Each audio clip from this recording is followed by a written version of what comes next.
একদিন হজরত মূসা আলাইসাল্লাম আল্লাহ তাআলার সাথে কথা বলার জন্য রওনা করলেন। তুর পাহাড়ে গিয়ে হজরত মূসা আলাইসাল্লাম স্বয়ং আল্লাহ পাক রব্বুল আলমিনের সাথে কথা বলা শুরু করলেন। হজরত মূসা আলাইসাল্লাম আল্লাহ তাআলাকে জিজ্ঞাসা করলেন, হে আল্লাহ, আমি আপনার কাছ থেকে জানতে চাই জান্নাতে আমার সাথে কারা থাকবে। তখন আল্লাহ পাক রব্বুল আলমিন বললেন, হে মূসা, এই বনি ইসরায়েলের মধ্যে একজন কসাই বসবাস করেন, যে তোমার সাথে জান্নাতে থাকবে এবং ওই কসাই তোমার সাথে জান্নাতেই যাবে। তখন হজরতে মূসা আলাইসাল্লাম বললেন, হে আল্লাহ, আমাকে তুমি একজন নবী হিসাবে বানিয়েছো। আমার সঙ্গে তো নবী রাসূল, আল্লাহওয়ালা, বুজুর্গ, দরবেশ এদের থাকার কথা, আমার সঙ্গী হওয়ার কথা, কিন্তু কসাই আমার সাথে জান্নাতে থাকবে কেন? হযরতে মূসা আলাইহিস সালাম বললেন, হে আল্লাহ, দয়া করে আপনি আমাকে সেই কসাইয়ের ঠিকানা বলে দিন, যাতে আমি দেখে আসতে পারি যে সে কি এমন আমল করে যার কারণে সে আমার সাথে জান্নাতে থাকবে। তখন আল্লাহ পাক রব্বুল আলামিন বললেন, হে মূসা, আজকে তুমি বাড়িতে ফিরে যাও,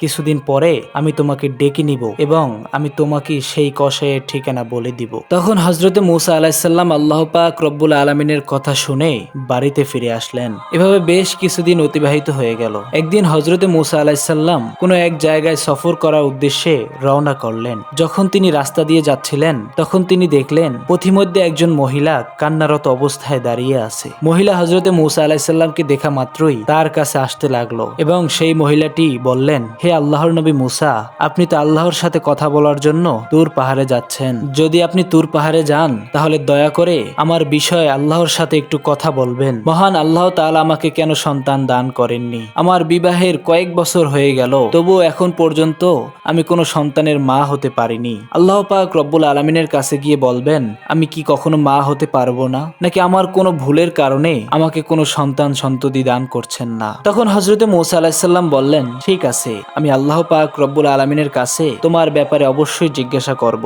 অতঃপর মহিলাটি সেখান থেকে চলে গেল। হযরতে মূসা আলাইহিস সালাম মহিলাটির কথা শুনে একটু অবাক হলেন। তাই তিনি আর অন্য কোথাও না গিয়ে সরাসরি তুর পাহাড়ে চলে গেলেন আল্লাহ পাক রব্বুল আলামিনের সাথে এই বিষয়ে কথা বলতে। তুর পাহাড়ে গিয়ে হযরতে মূসা আলাইহিস সালাম আল্লাহর কাছে প্রশ্ন করলো, হে আল্লাহ, আমি আসার পথে একজন মহিলাকে দেখলাম। তিনি আমাকে প্রশ্ন করলো, আমার বিবাহের অনেক বছর হয়ে গেল, তবুও কেন আমার কোনো সন্তান হচ্ছে না? তখন আল্লাহ পাক রব্বুল আলামিন বললেন, হে মূসা, তুমি ওই মহিলাকে বলে দিও তার ভাগ্যে কোনো সন্তান দান করা হয়নি, তাই মহিলাটি এত বছর পরেও মা হতে পারেনি। কন্যা বা পুত্র সন্তান আমি আল্লাহ তাআলার পক্ষ থেকেই হয়। আমি আল্লাহ যাকে দান করি সেই পেয়ে থাকে। অতঃপর আল্লাহর নবী হযরতে মূসা আলাইহিস সালাম এই প্রশ্নের উত্তর পেয়ে বাড়ির দিকে রওনা করলেন। বাড়িতে আসার পথে হযরতে মূসা আলাইহিস সালাম সেই মহিলাটির কথা মনে করলো, তাই বাড়িতে না গিয়ে সোজা সেই মহিলাটির বাড়িতে গেল। তখন সেই মহিলাটি হযরতে মূসা আলাইহিস সালামকে দেখে চমকে গেলেন এবং বললেন,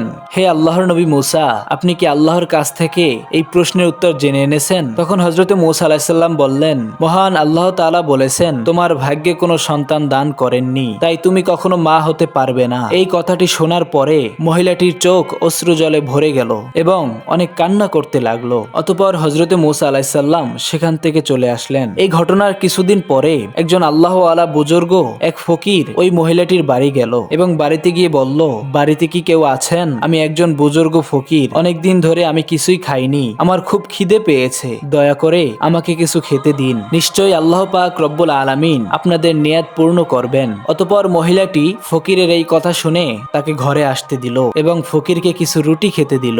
তখন মহিলাটি বলল, আপনি তো আল্লাহ তাআলার ফকির, দয়া করে আপনি একটু আল্লাহর কাছে দোয়া করবেন, আল্লাহ তাআলা যেন আমাকে সন্তান দান করেন। অতঃপর ফকিরটি রুটি খাওয়ার পরে আল্লাহর কাছে দোয়া করলেন, বললেন, হে আল্লাহ, তুমি এই মহিলাটিকে সন্তান দান করো। এরপর তিনি ওই বাড়ি থেকে চলে গেলেন। এদিকে এই ঘটনার কিছু বছর অতিবাহিত হওয়ার পরে একদিন হযরতে মূসা আলাইহিস সালাম আবারও কোনো এক জায়গায় সফর করার উদ্দেশ্যে রওনা করলেন। হযরতে মূসা আলাইহিস সালাম ওই মহিলাটির বাড়ির সামনে দিয়ে যাচ্ছিলেন। তখন হযরতে মূসা আলাইহিস সালাম এই মহিলাটির কথা মনে পড়ে গেল। এবার হযরত মূসা আলাইহিস সালাম তার বাড়ির কাছে গিয়ে দেখলো ওই মহিলাটি তার ছোট একটা সন্তান নিয়ে আনন্দে খেলা করছে। মহিলাটি হযরতে মূসা আলাইহিস সালামকে দেখে বাড়ির বাহিরে চলে আসলো এবং বলল, হে আল্লাহর নবী মূসা, আপনি তো বলেছিলেন আল্লাহ পাক রব্বুল রব্বুল আলামিন আমাকে সন্তান দান করবেন না, আমার ভাগ্যে নাকি কোনো সন্তান লেখা নাই, কিন্তু আল্লাহ তাআলা তো আমার ভাগ্যে একটা সন্তান দান করেছেন। এটা শুনে হযরতে মূসা আলাইহিস সালাম অবাক হয়ে গেলেন এবং এই বিষয়ের কারণ জানার জন্য হযরতে মূসা আলাইহিস সালাম তুর পাহাড়ের দিকে রওনা করলেন। তুর পাহাড়ের উপর গিয়ে হযরতে মূসা আলাইহিস সালাম আল্লাহ তাআলাকে জিজ্ঞাসা করলেন, হে আল্লাহ, আপনি তো বলেছিলেন ওই মহিলার ভাগ্যে কোনো সন্তান লেখা হয়নি এবং ওই মহিলার কোনো সন্তানও হবে না, কিন্তু আজকে আসার সময় আমি দেখলাম ওই মহিলা সন্তান নিয়ে খেলা করছে এবং সন্তান পেয়ে অনেক আনন্দিত হয়েছে। হে আল্লাহ, এই ব্যাপারটি আমি কিছুতেই বুঝতে পারিনি। তখন আল্লাহ পাক রব্বুল আলামিন বললেন, হে মুসা, তুমি কি এই প্রশ্নের উত্তর জানতে চাও? তাহলে একটি থালাতে করে মানুষের কাটা গোশত নিয়ে আসো, তাহলে এই প্রশ্নের জবাব তুমি পেয়ে যাবে। তখন হযরতে মূসা আলাইহিস সালাম তার জাতির কাছে এসে বলল, হে আমার কওমের লোকেরা, আল্লাহ তাআলা বলেছেন মানুষের গোশত নিয়ে যেতে। আপনাদের মধ্যে এমন কি কেউ আছেন যে এই থালাতে নিজের গোশত কেটে দিবেন? কিন্তু হযরতে মূসা আলাইহিস সালামের কথায় কেউ রাজি হলো না। অতঃপর সবাই সেখান থেকে একে একে চলে গেল। তখন হযরতে মূসা আলাইহিস সালাম অত্যন্ত চিন্তিত হয়ে এদিক সেদিক ঘোরাঘুরি করলেন। হযরতে মূসা আলাইহিস সালাম মানুষের গোশত না পেয়ে যখন বাড়ির দিকে যাচ্ছিলেন, তখন হঠাৎ একজন বুজুর্গ ফকির পিছন থেকে ডেকে বলল, হে আল্লাহর নবী, আপনার কি হয়েছে? আপনাকে এমন চিন্তিত ও পেরেশানিত দেখাচ্ছে কেন? তখন হযরতে মূসা আলাইহিস সালাম সেই ফকিরের কাছে এসে বলল, মহান আল্লাহ পাক রব্বুল আলামিন আমাকে মানুষের শরীরের গোশত কেটে নিয়ে যেতে বলেছেন, কিন্তু কোনো মানুষই তার শরীরের কোনো গোশত কেটে দিতে রাজি হলো না, বরং সবাই মুখ ফিরিয়ে চলে গেল। তখন ওই বুজুর্গ ফকির হযরতে মূসা আলাইহিস সালামের কথা শুনে তার নিজের শরীর থেকে কিছু গোশত কেটে দিয়ে সেখান থেকে চলে গেলেন। এটা দেখে হযরতে মূসা আলাইহিস সালাম কিছুটা অবাক হয়ে গেলেন। অতঃপর হযরতে মূসা আলাইহিস সালাম মানুষের কাটা গোশত নিয়ে তুর পাহাড়ে চলে গেলেন এবং মূসা আলাইহিস সালাম আল্লাহকে বললেন, হে আল্লাহ, আমি মানুষের গোশত নিয়ে এসেছি, কিন্তু এই গোশত যার কাছ থেকে দিতে বলেছি সকল মানুষ মুখ ফিরিয়ে সেখান থেকে চলে গেল। শুধুমাত্র একজন বুজুর্গ ব্যক্তি আপনার নাম শোনা মাত্রই তার শরীর থেকে গোশত কেটে দিয়ে দিল। তখন আল্লাহ পাক রব্বুল আলামিন বললেন, হে মুসা, এই গোশতের জন্য সকল মানুষের কাছে যাওয়ার তো কোনো দরকার ছিল না, তুমিই তো যথেষ্ট ছিল। এর মাধ্যমে হয়তো তুমি তোমার প্রশ্নের উত্তর পেয়ে গেছো। আর হ্যাঁ মুসা, যেই ফকির তোমার কাছে আমার নাম শোনা মাত্রই তার শরীর থেকে নিজের গোশত কেটে দিয়ে দিয়েছে, সেই ফকির যদি আমার কাছ থেকে কিছু চায় সেটা কি আমি কখনো দিব না? হে মুসা, এই সেই ফকির যে ওই মহিলাটির সন্তান হওয়ার জন্য আমার কাছে দোয়া করছিল, আমি তার দোয়া কবুল করে সেই মহিলাটির সন্তান দান করেছি। সুবহানাল্লাহ। হে মুসা, শুনে রাখো, যে ব্যক্তি আল্লাহর জন্য নিজের জীবন উৎসর্গ করে দেয়, আল্লাহ তাআলা তাকে সব দিয়ে দেয়, এমনকি তার ভাগ্যকেও পরিবর্তন করে দিতে পারে। অতঃপর মূসা আলাইহিস সালাম আল্লাহ পাক রব্বুল আলামিনের উত্তর শুনে বাড়িতে চলে আসলো। এরপর কিছুদিন অতিবাহিত হয়ে গেল। একদিন হযরতে মূসা আলাইহিস সালামের মনে পড়ে গেল যে আল্লাহ পাক রব্বুল আলামিন তাকে বলেছিল এক কসাই জান্নাতে তার সঙ্গী হবে। এই প্রশ্নের উত্তর জানার জন্য হযরতে মূসা আলাইহিস সালাম আল্লাহর সাথে কথা বলার জন্য তুর পাহাড়ের দিকে রওনা করলেন। তুর পাহাড়ে গিয়ে হযরতে মূসা আলাইহিস সালাম বললেন, হে আল্লাহ, আপনি আমাকে বলেছিলেন যে এক কসাই জান্নাতে আমার সঙ্গী হবে। আমি জানতে চাই সেই কসাই কে এবং কি এমন আমল করে যার কারণে সে আমার সাথে জান্নাতে থাকবে। অতঃপর মহান আল্লাহ পাক রব্বুল আলামিন হযরতে মূসা আলাইহিস সালামকে সেই কসাইয়ের ঠিকানাটা দিয়ে দিলেন। অতঃপর হযরতে মূসা আলাইহিস সালাম তার পরের দিন অনেকটা পথ অতিক্রম করে সেই কসাইয়ের কাছে উপস্থিত হলেন। কিছুক্ষণ পর হযরতে মূসা আলাইহিস সালাম দেখলেন সেই কসাই কিছু গোশত নিয়ে বাড়ির দিকে রওনা করলেন। হযরতে মূসা আলাইহিস সালাম সেই কসাইয়ের পিছন পিছন রওনা দিলেন এবং কসাই তার বাড়িতে পৌঁছে গেলেন। হযরতে মূসা আলাইহিস সালাম দূর থেকে লক্ষ্য করে সেই দিনের মতো সেখান থেকে চলে গেলেন। পরের দিন হযরতে মূসা আলাইহিস সালাম আবারও সেই কসাইয়ের বাড়িতে উপস্থিত হলেন এবং বললেন, বাড়িতে কি কেউ আছেন? আমি একজন মুসাফির, কিন্তু বাড়ির ভিতর থেকে কোনো সারা শব্দ এলো না। হযরতে মূসা আলাইহিস সালাম ভাবলেন মনে হয় বাড়িতে কেউ নেই। অতঃপর হযরতে মূসা আলাইহিস সালাম সেখান থেকে চলে গিয়ে ওই কসাইয়ের দোকানে গিয়ে উপস্থিত হলেন এবং হযরতে মূসা আলাইহিস সালাম দূর থেকে লক্ষ্য করলেন তিনি বড় একটা গোশতের টুকরা থেকে ভালো দেখে নরম কিছু গোশত তার পাশে রেখে দিল। তখন একজন ক্রেতা তার দোকানে আসলেন এবং বললেন, হে ভাই কসাই, আমাকে তোমার পাশে থাকা ওই ভালো গোশতের টুকরোটা দাও, বিনিময়ে আমি তোমাকে অতিরিক্ত দাম দেব। তখন সেই কসাই বলল, আমাকে মাফ করবেন, আপনি আমাকে যতই দাম দেন না কেন আমি আপনাকে গোশত দিতে পারবো না। তখন কসাই বলল, ভাই এটি আমার বাড়িতে নিয়ে যাব। তখন হযরতে মূসা আলাইহিস সালাম মনে মনে ভাবলো, বাড়িতে তো কেউ নেই, তাহলে এই গোশত কেন নিয়ে যাবে? এইদিকে ক্রেতা কসাইকে অতিরিক্ত দাম দেওয়ার কথা ভাবছে, তা সত্ত্বেও কেন গোশতটা দিচ্ছে না, এটা হযরতে মূসা আলাইহিস সালাম বুঝতে পারলেন না। অতঃপর ক্রেতা যখন অন্য গোশত নিয়ে গেল, তারপর কসাই গোশতটা একটা থলেতে ভরে বাড়ির দিকে রওনা করলেন। তখন হযরতে মূসা আলাইহিস সালাম সেই কসাইয়ের পিছন পিছন রওনা করলেন। হযরতে মূসা আলাইহিস সালাম যখন সেই কসাইয়ের বাড়িতে উপস্থিত হলেন, এমন সময় হযরতে মূসা আলাইহিস সালাম ঘরের বাইরে থেকে বললেন, বাড়িতে কি কেউ আছেন? আমি একজন মুসাফির বলছি। তখন কসাই বাড়ির বাহিরে এসে হযরতে মূসা আলাইহিস সালামকে জিজ্ঞাসা করলেন, ভাই আপনি কে? আপনাকে তো ঠিক চিনলাম না। তখন হযরতে মূসা আলাইহিস সালাম বললেন, আমি একজন মুসাফির, আজ রাতটুকু আপনার বাড়িতে আশ্রয় দেওয়া যাবে? কাল সকাল হলেই আমি চলে যাব। কসাই বললেন, নিশ্চয়ই দিব, আসুন আমার বাড়ির ভিতরে। তখন হযরতে মূসা আলাইহিস সালাম কসাইয়ের বাড়িতে গেলেন। তখন কসাই বললেন, হে মুসাফির, আপনি এখানে একটু দাঁড়ান, আমার একটু পাশের ঘরে কাজ আছে। এই বলে কসাই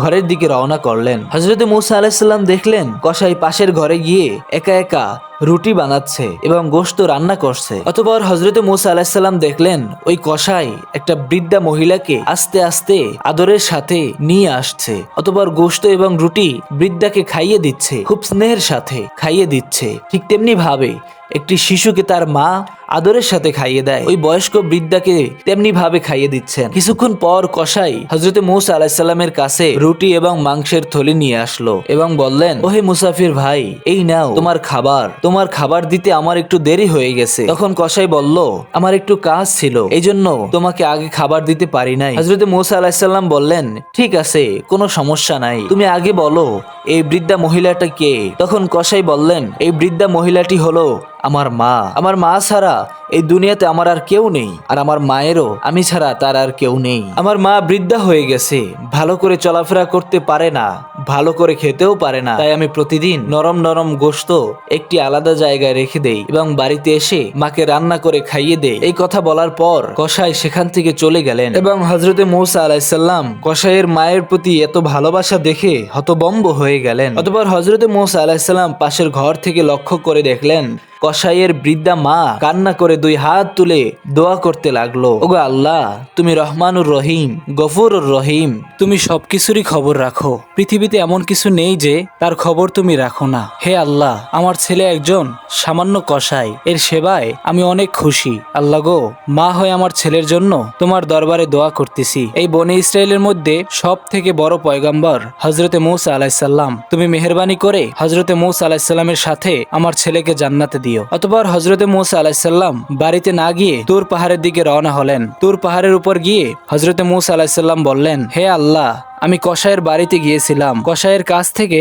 তার মায়ের সেবা ও অতি ভক্তি ছাড়া আর কিছুই দেখতে পাইনি। তখন আল্লাহ পাক রব্বুল আলামিন বললেন, হে মুসা, তুমি জেনে রাখো যে আমলের কারণে কসাই তোমার সাথে জান্নাতে যাবে সেটা হলো তার মায়ের অতি ভক্তি ও মায়ের সেবা। কসাইয়ের মা কান্না করে দুই চোখের পানি ছেড়ে দিয়ে তার ছেলে কসাইয়ের জন্য দুই হাত তুলে আমার কাছে দোয়া করছিল, কসাই যেন নবী মূসা আলাইহিস সালামের সাথে জান্নাতে যেতে পারে। আর আমি আল্লাহ কখনো মায়ের দোয়া ফেরত দেই না, আমি আল্লাহ মায়ের দোয়া সাথে সাথে কবুল করে নেই। হে মুসা, কসাইয়ের আমল হলো তার মায়ের এত ভক্তি ও মায়ের প্রতি সেবা ও ভালোবাসা, যার কারণে কসাই তোমার সাথে জান্নাতে যাবে এবং জান্নাতেই থাকবে। সুবহানাল্লাহ।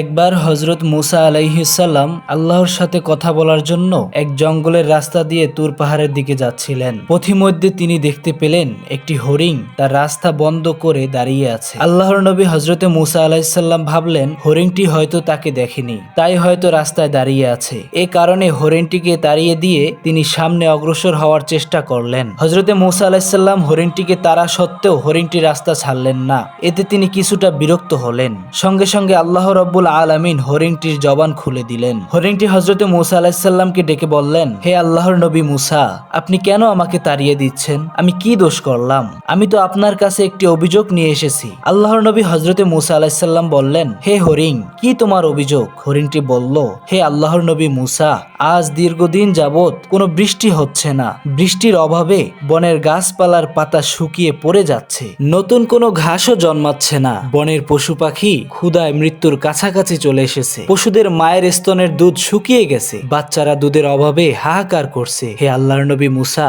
দয়া করে আপনি আল্লাহ রাব্বুল আলামিনের কাছ থেকে জেনে নিবেন যে কবে তিনি রহমতের বৃষ্টি বর্ষণ করবেন। অতঃপর হযরতে মূসা আলাইহিস সালাম তুর পাহাড়ে গিয়ে আল্লাহর কাছে হরিণের আরজি পেশ করার ওয়াদা করে তিনি সামনের দিকে চললেন। অতঃপর তিনি তুর পাহাড়ে গিয়ে আল্লাহর সাথে দীর্ঘক্ষণ কথা বললেন।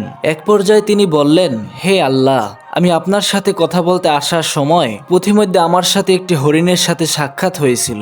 হরিণটি আমার কাছে আরজি করলো, আজ দীর্ঘদিন যাবৎ কোনো বৃষ্টি হচ্ছে না। বৃষ্টির অভাবে বনের গাছপালা শুকিয়ে পাতা ঝরে পড়ছে, নতুন কোনো ঘাসও জন্মাচ্ছে না। বনের পশু পাখি ক্ষুধায় মৃত্যুর কাছাকাছি চলে এসেছে।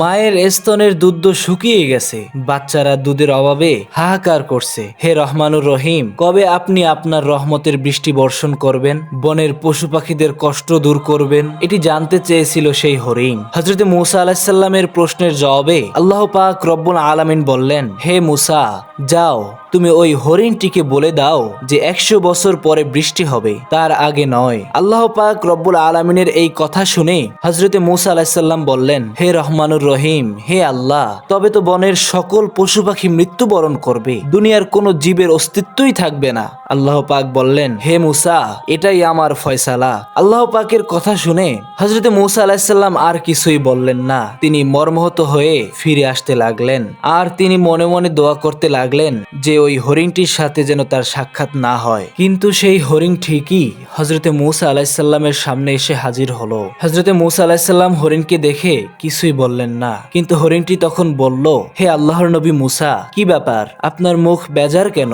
দয়া করে বলুন, আমার আরজি কি আল্লাহ পাক রব্বুল আলামিনের কাছে পেশ করেছিলেন? হরিণের প্রশ্ন শুনে আল্লাহর নবী হযরতে মূসা আলাইহিস সালাম বললেন, হে হরিণ, আমাকে ক্ষমা করো, আমি তোমার জন্য ভালো কোনো সংবাদ নিয়ে আসতে পারিনি। হরিণটি তখন বলল, হে আল্লাহর নবী মূসা, ভালো বা মন্দ যাই হোক, আল্লাহ তাআলা কি বলেছেন আপনি শুধু আমাকে এতটুকুই বলুন। হযরতে মূসা আলাইহিস সালাম বললেন, হে হরিণ, আল্লাহ তাআলা আমাকে বলেছেন এখন এই মুহূর্তে কোনো বৃষ্টি হবে না, 100 বছর পর বৃষ্টি হবে, তার আগে নয়। এই সংবাদ শুনে হরিণটি বলল, আলহামদুলিল্লাহ। হরিণের শুকরিয়া আদায় করতে দেখে হযরতে মূসা আলাইহিস সালাম অত্যন্ত আশ্চর্য হয়ে গেলেন। হযরতে মূসা আলাইহিস সালাম বললেন, হে হরিণ, 100 বছর পর বৃষ্টি হবে, এখানে কি আলহামদুলিল্লাহ বলার মতো কোনো সংবাদ? যদি এটাই হয় তাহলে তো কোনো জীবের অস্তিত্বই থাকবে না, এটা তো অত্যন্ত দুঃখজনক বিষয়। হরিণটি বলল, হে আল্লাহর নবী মূসা, সৃষ্টি জগতের প্রতি আপনার যে দয়া তার থেকে লক্ষ কোটি কোটি গুণ বেশি দয়া আল্লাহ রাব্বুল আলামিনের। সেই দয়ালু আল্লাহ যদি তার সৃষ্টি জীবের প্রতি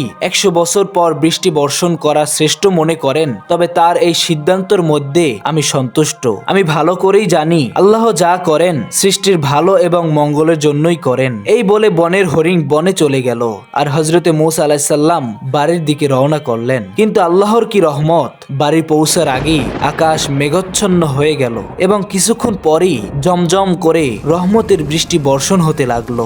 সুবহানাল্লাহ। হযরতে মূসা আলাইহিস সালাম অবাক হয়ে আল্লাহর কাছে ফরিয়াদ করলেন, হে মাবুদ, তোমার মহিমা বোঝা বড় দায়। আমাকে বললে 100 বছর পূর্বে কোনো বৃষ্টি হবে না, সেখানে একদিনও অতিবাহিত হতে পারলো না। আমি মূসা ঘরে পর্যন্ত পৌঁছাতে পারলাম না, তার পূর্বেই তুমি বৃষ্টি দান করলে, এর কারণ কি মাবুদ? তখন আল্লাহ পাক রব্বুল আলামিন বললেন, হে মূসা, তুমি তো আমার ফয়সালা শুনে নাকচ হয়ে গেছিলে, কিন্তু বনের হরিণ যখন আমার ফয়সালা শুনলো তখন সে আলহামদুলিল্লাহ বলল, তখন আমার রহমতের দরিয়ায় জোশ উঠে গেল। আমি আল্লাহ খুশি হয়ে গেলাম এবং যেই বৃষ্টি 100 বছর পর হওয়ার কথা ছিল তা আমি 100 বছর পূর্বেই দান করলাম। আল্লাহ পাক রব্বুল আলামিনের এই কথা শুনে হযরতে মূসা আলাইহিস সালাম আল্লাহর দরবারে সিজদায় পড়ে কাঁদতে লাগলেন এবং বলতে লাগলেন, হে রহমানুর রহিম, সামান্য বনের হরিণ আপনার মহিমা বুঝতে পারলো, কিন্তু আমি আপনার পয়গম্বর মূসা বুঝতে পারলাম না। হে মাবুদ, এই অদমকে আপনি মাফ করে দিন আর আপনার একান্ত বান্দা হওয়ার তৌফিক দান করুন,